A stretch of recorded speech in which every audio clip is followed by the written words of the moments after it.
Genesis 19. The two angels arrived at Sodom in the evening, and Lot was sitting in the gateway of the city. When he saw them, he got up to meet them and bowed down with his face to the ground. "My lords," he said, "please turn aside to your servant's house. You can wash your feet and spend the night and then go on your way early in the morning." "No," they answered, "we will spend the night in the square."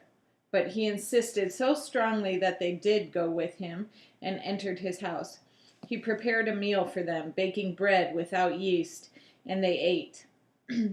Before they had gone to bed, all the men from every part of the city of Sodom, both young and old, surrounded the house.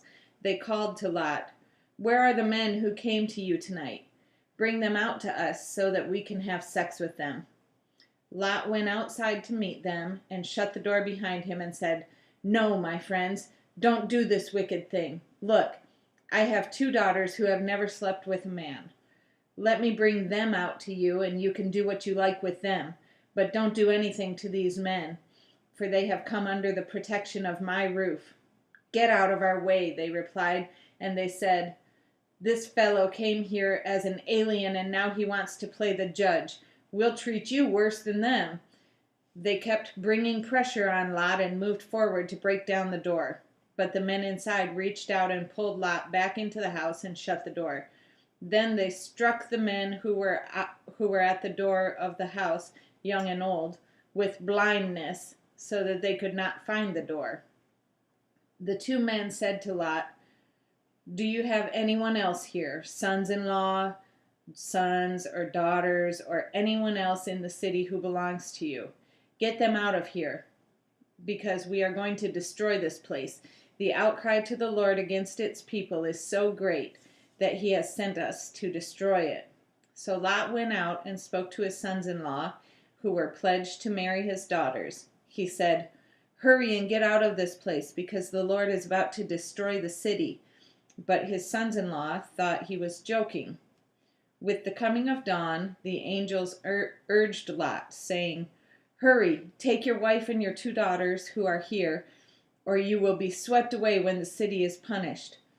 When he hesitated, the men grasped his hand and the hands of his wife and of his 2 daughters and led them safely out of the city, for the Lord was merciful to them. As soon as they had brought them out, one of them said, "Flee for your lives, don't look back, and don't stop anywhere in the plain. Flee to the mountains, or you will be swept away." But Lot said to them, "No, my lords, please. Your servant has found favor in your eyes, and you have shown great kindness to me in sparing my life. But I can't flee to the mountains. This disaster will overtake me, and I'll die.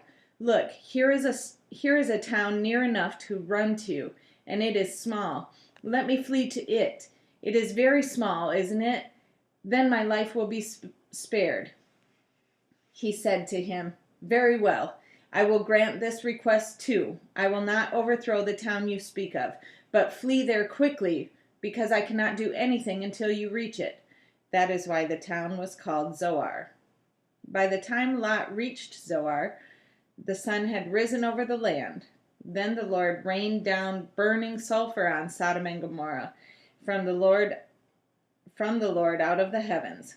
Thus he overthrew those cities and the entire plain, including all those living in the cities and also the vegetation in the land. But Lot's wife looked back, and she became a pillar of salt. Early the next morning, Abraham got up and returned to the place where he had stood before the Lord. He looked down toward Sodom and Gomorrah, toward all the land of the plain, and he saw dense smoke rising from the land, like smoke from a furnace. So when God destroyed the cities of the plain, he remembered Abraham, and he brought Lot out of the catastrophe that overthrew the cities where Lot had lived. Lot and his 2 daughters left Zoar and settled in the mountains, for he was afraid to stay in Zoar. He and his 2 daughters lived in a cave.